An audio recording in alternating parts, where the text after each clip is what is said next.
শিৱসাগৰ জিলাত দৌলমুখ চাৰিআলিৰ পৰা ডিচি অফিচলৈকে সদৌ অসম অনুসূচিত জাতি মহিলা ঐক্য মঞ্চ যুৱ প্ৰজন্মক ড্ৰাগছ কবলৰ পৰা মুক্ত হ'বৰ কাৰণে প্ৰতিবাদী কাৰ্যসূচী গ্ৰহণ কৰে। শিৱসাগৰৰ পৰা অংকুৰজ্যোতি দত্তৰ ৰিপৰ্ট, নিভাজ অসম লাইভ। ঘৰে ঘৰে ধ্বংস হৈছে, নিজৰ মাক বাপেকক নমনা হৈছে। সেইকাৰণে আমাক ড্ৰাগছ মুক্ত এখন সমাজ লাগে।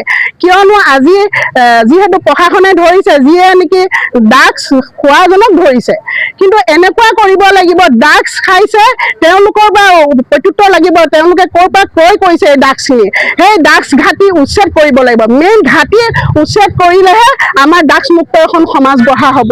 সেইকাৰণে আমি অনুৰোধ কৰিছোঁ, আমাৰ শিৱসাগৰ জিলা আয়ুক্ত মহোদয়লৈ আমি এখন স্মাৰ্ট আনিছোঁ, যাতে আমাৰ শিৱসাগৰ জিলাখন ড্ৰাগছে ভৰি পৰিছে আৰু যিখিনিয়ে ড্ৰাগছ ব্যৱসায় আচল কৰিছে তেওঁলোকক ধৰি মানে কাৰাগাৰলৈ প্ৰেৰণ কৰিব লাগে, 7 বছৰ কাৰাদণ্ড দিব লাগে। তেতিয়াহে তেওঁলোকে ভয় খাব, ড্ৰাগছ মুক্ত এখন সমাজ গঢ়া হ'ব।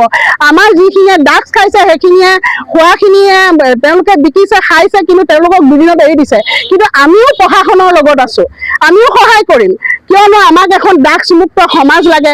নিজৰ ঘৰে ঘৰে সতি সন্তান আছে, সকলোখিনি ধ্বংস হৈ গৈছে। আমি সেইখিনি হ'বলৈ দিব নোৱাৰোঁ। আমাক এখন ড্ৰাগছ মুক্ত সমাজ লাগে আৰু উঠি অহা নৱপ্ৰজন্মক সুৰক্ষিত কৰিব লাগে। সেয়েহে আমি সদৌ অসম অনুসূচিত জাতি মহিলাই আজি এই প্ৰতিবাদী কাৰ্যসূচী লৈছোঁ। আৰু এটা কথা, আমাৰ আপোনালোকৰ চেনেলৰ যোগেদি এটা কথা আমাৰ জনাব বিচাৰিছোঁ, আমাৰ অসমৰ মুখ্যমন্ত্ৰীকো জনাব বিচাৰিছোঁ, অসমত যিখিনি ড্ৰাগছ ব্যৱসায়ী আছে সেই ঘাটিবিলাক যাতে অনুৰোধ কৰিছোঁ, সেই ঘাটিবিলাক উচ্ছেদ কৰিব লাগে আৰু সেই ব্যৱসায়ীক উচিত তদন্ত কৰি তেওঁলোকক জেল হাজতলৈ পঠিয়াব লাগে। আমাৰ দাবী এইটোৱে আছে।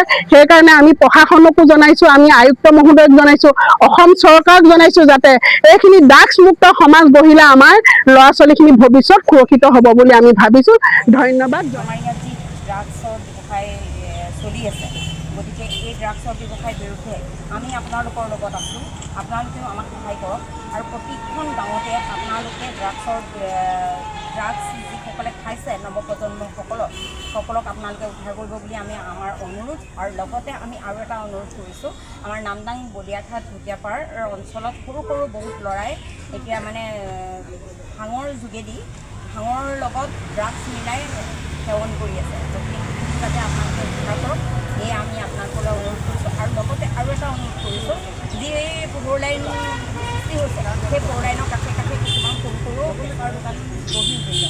সেই দোকানসমূহত ভাঙৰ আৰু মদৰ জোৱাৰ আড্ডা চলিছে। গতিকে সেইখিনি যাতে আপোনালোকৰ ফালৰ পৰা নহয় আৰু সেই দোকানসকলক যাতে আপোনালোকে উচ্ছেদ কৰে, তাৰ বাবে আমি বিনম্ৰ অনুৰোধ কৰিছোঁ। আৰু লগতে ড্ৰাগছ ব্যৱসায়ীসকলক আপোনালোকে দৃষ্টান্তমূলক শাস্তি দিব বুলি আমাৰ অনুৰোধ।